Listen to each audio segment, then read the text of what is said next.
All right, so you saw a StealthChanger and you think you want to build it, or you know you want to build it. Let's talk a little bit about the before we get into like what things are going to start costing you to build this.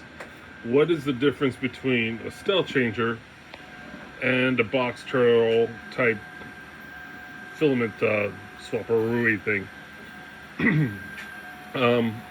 So this guy is not really a multi-material. They call them multi-materials. You'll see the AMS, right, Automated Material System, and then the one by Prusa, the MMU, multi-material unit. They're not really multi-material. You can get away with it by doing, let's say, PLA with PETG or something like that, but you're using the same tool head, so you're going to have to flush a lot of it. The benefit to something like this is really a true multi-material, multiple tool heads, where each tool head can have its own material. So you can do, PLA, PETG, TPU in it. You can't really do your higher temperatures, ABS, ASA, and the likes of that, because your chamber, you're going to need chamber heated. PLA won't like it. PETG may or may not. So you're really kind of stuck with those three, or lower temperature ones or higher temperature ones, right? Your ABS, your ASA, your nylons, that kind of stuff. But it's a true multi-material because each material is stuck in its own tool head. And you can actually do TPU with it, because as soon as you get through this Bowden tube into here, in the extruder, it's done. You don't need to refeed it. So that's kind of the impetus for this. I built this before the box turtle was created because I wanted multicolor. This, you can also do multicolor with this, right? But I was mainly printing PLA, and I wanted multicolor. That's why this isn't enclosed. So what are the costs? Well, let's just start with an LDO kit, right? Because it's just kind of a well-known kit. It's very good. It comes with everything you need to build the V2. So you get one tool head. You'll get this tool head with the V2 or with the LDO kit. Now what do you need to buy? Well, you need to make a decision at this point. Are you going to go with a Dragon Burner or Yavith or some other tool head, or are you going to stick with a Stealth Burner? The Stealth Burner will get you basically 5 tool heads in a 350, whereas the Dragon Burner, the Yavith, and all the other ones, you can get up to 6. Someone has done where they've squished them all together and they've gotten 7 on this, but your wiring on your tool head has to be immaculate so you don't start catching things on it, right? So let's just say 6. Well, if you're going to stick with Stealth Burner, the LDO kits come with their Nighthawk SB, which is a USB. So that means that every other tool head you buy is going to have to be the same, because you want to kind of stick with the same tool head and the same makeup for every single tool head. You don't have to, but it makes swapping them out easier, right? Picking them up, dropping them off. It makes it easier if all the tool heads are the same. It also makes calibrations easier if all your tool heads are identical. So that's the first choice. Do you want to stick with what comes in your kit, or do you want to do like an EBB 36 kind of thing, and maybe more versatile for you? I don't know. So there's a cost there if you swap this one out. The biggest jump you're going to do is when you go from one tool head to 2 tool heads, because there's certain things that you're just going to need to buy. Like, you might as well buy all of your umbilical cable. This is IGUS, but 3DO makes a cable too.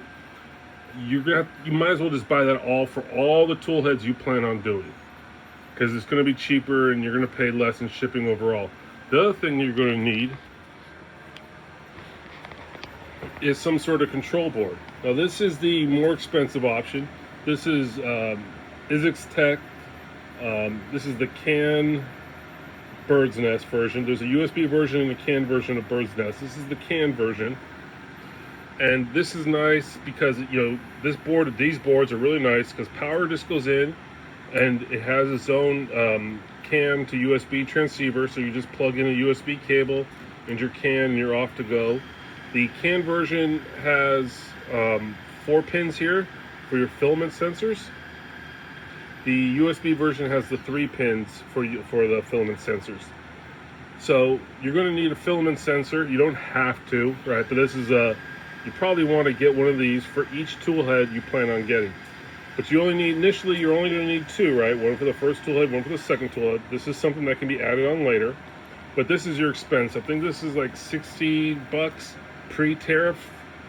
Post-tariff, I don't even know what this thing's going to cost.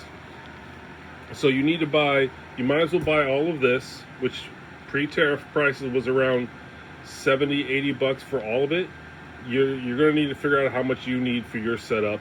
You're going to need to buy that, and that's about it extra. So that's a big cost from going from here to here, 1 to 2. So you're looking at potentially an extra $200 for the cables, the Bowden tubes.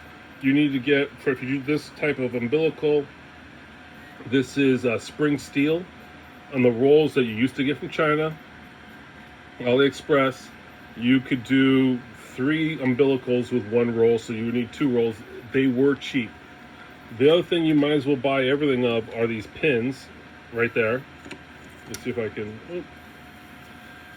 These pins right here, you need a whole bunch of those. 3 for each tool head. You might as well buy those a lot. Magnets, of course, obviously standard, all the standard screws.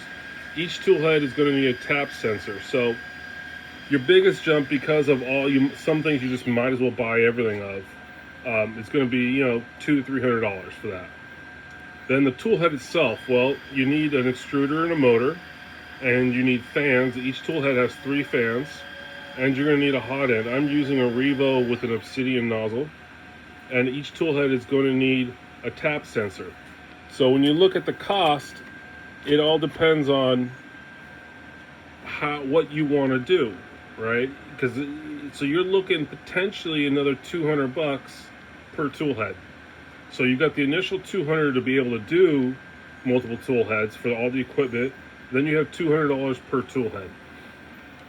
You can save some money on the hot end you choose and the extruder, right? So if you do, let's say you do this guy, right? You're going to do stealth burners. You said, I already got a stealth burner. I'm going to do the stealth burner. Well, luckily LDO comes with the cables, right? So LDO is going to come with the umbilical and their SB, Nighthawk SB. So that saves you some cost, but that Nighthawk SB costs more than other tool head boards like the EBB 36. Tariffs, I don't know. This is all thrown out, but these are the kind of things you need to think about when you're deciding how to do this. So this one, you're not going to need an extruder per se. You're not going to need like the Sherpa Mini, but you're going to need the gears, right? And you're going to need the motor. So once you think about that, you can figure this out. You can kind of set your price, and you can do, you just need to do two heads to start. You can add a third one later if you want it. You can add a fourth one, a fifth one, all the way down. What I would do is plan on how many tool heads you want, and then set them out like this. Like, say you only want to do 2. Well, print out all the docs for the rest that you want to do, because you want to get the spacing right on all of them. And then when you calibrate T0, tool head 0, and tool head 1, those are set. You don't want to put tool head 0 over here, then tool head 1 over here, then 2. You don't want to do that. Just keep it 0, 1, 2, 3, 4, 5. And once you get the spacing, you can kind of set it out. That's what I would do no matter what, just for the max. You have other little fees too, like if you're going to go with this style of filament holder, you got 2 bearings, two skateboard bearings in here to help it roll. That's an added cost. If you're going to do each tool head in its own color, which I started to do, but now I've changed, you're going to need a roll of filament. You're going to need 1 roll of filament for each color. That's an added cost. Printing out the tool heads and the parts, you're probably looking, if you don't screw up, maybe 1 to 2 more rolls of filament. So that's an added cost. This is TPU, whether you have it or not. That's a cost. You got to buy that.